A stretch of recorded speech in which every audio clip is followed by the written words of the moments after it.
Hi, it's Claudia from Create with Claudia, and today we're putting together clue number 5 of the Piazza Cotton Cuts Puzzle Mystery Quilt. So stick around.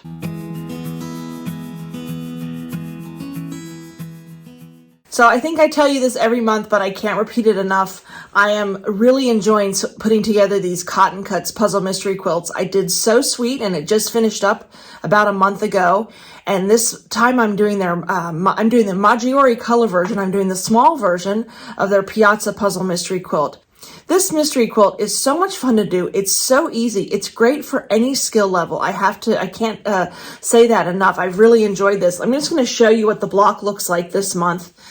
They didn't do too much this month, which is nice because it's December and it's the holidays, and as you know, it can get really busy.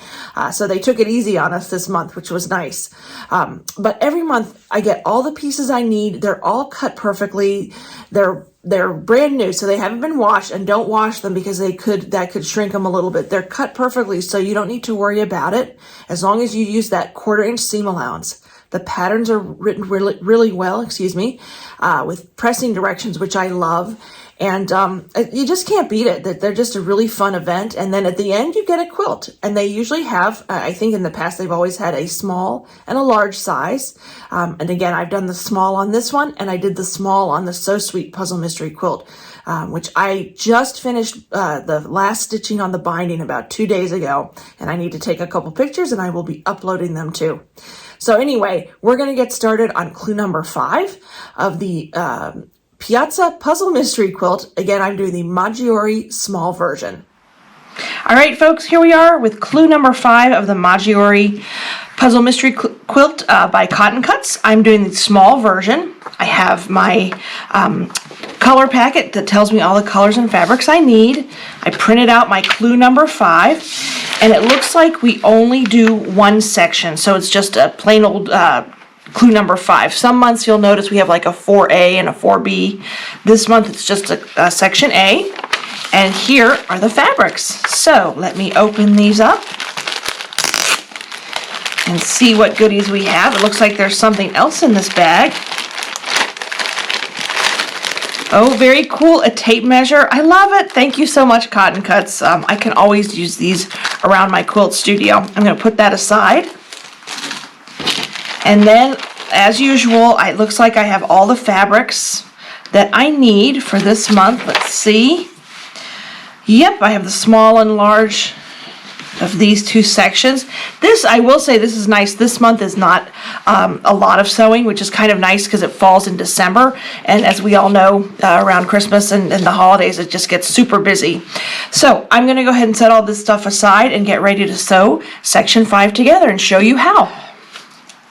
All right, it looks like to start, we're going to need those medium triangles of fabric A. In my case, it's this navy blue with the pretty fireworks.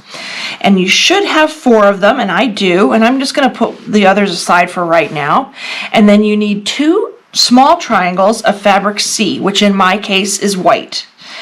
And we're going to need the rest of these, of course, to finish the others, because you're going to make 4 units that are the same. But for right now, I'm just going to show you on this one. And basically, the first thing you want to do is you're going to join a small triangle to the left of the medium triangle. So basically, when it's sewn, it's going to look like this. So you're just going to place those right sides together, match up those great lines that happen when they cut their fabric pieces for you. That's what I love about this quilt along. Everything is so nicely cut and it comes together so easily.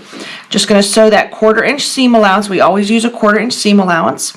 And I'm going to do that on all 4. And then I'll show you how those look, because then you're going to press towards that fabric C.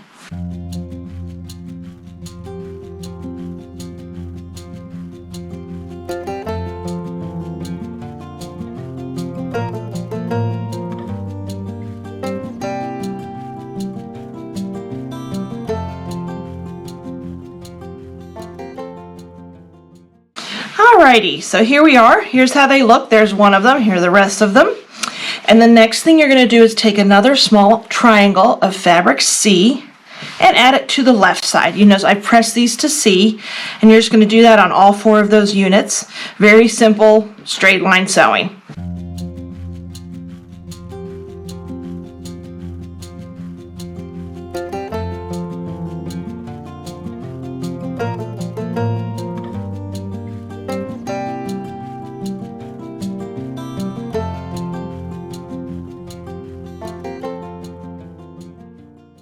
Alrighty, so here we are. It's like a flying geese unit. There's one of them, and here are my other three.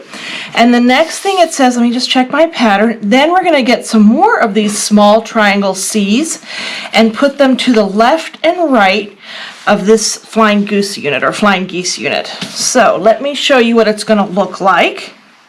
You put one there.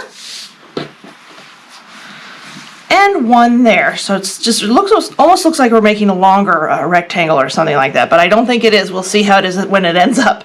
But this is what we're gonna do. We're gonna add one to the left and one to the right. I'm actually gonna do those both at the same time. This is pretty easy. And then you're gonna press out towards this fabric C on both sides. And I'll do that for all 4 units.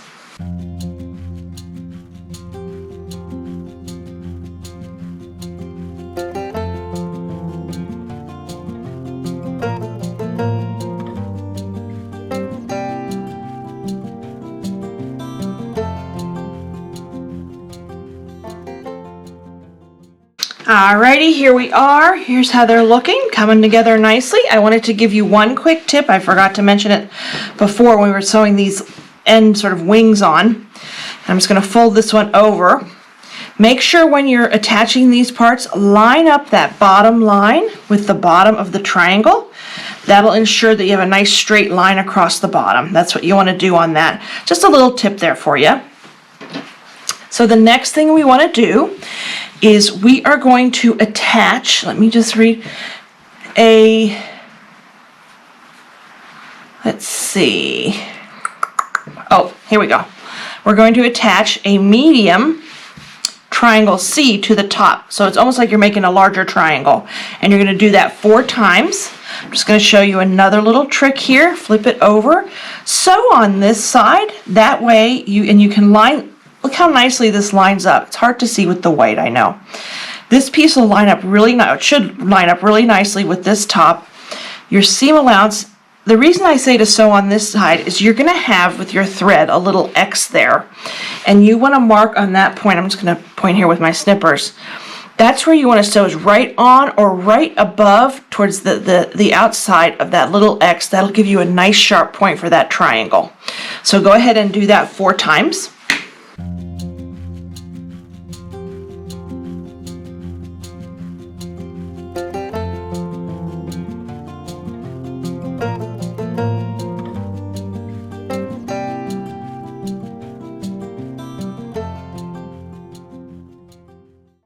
Alright, so here it is. Here's one of the units. Again, we're doing 4 of them. It's cool. It almost looks like it's going to be a flying geese within a flying geese, because the last thing we're going to do on this block this month is add one large triangle A. Yes, I know my difference between my triangles and my squares.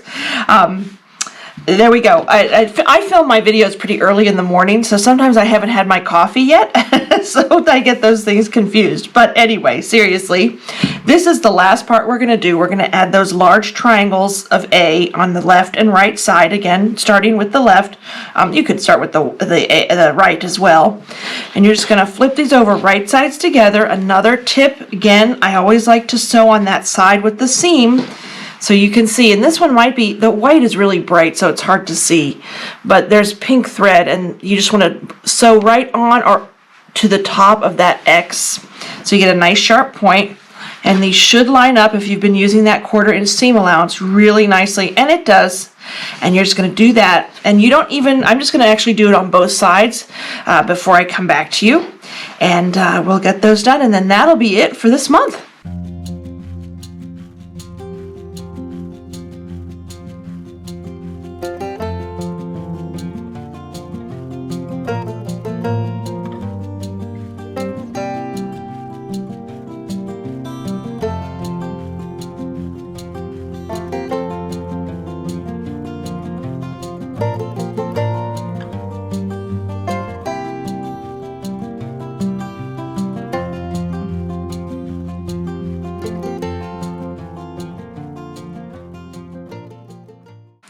right, here we go. Here it is. Here's section 5 or clue number 5 of the Piazza puzzle mystery quilt over in Cotton Cuts.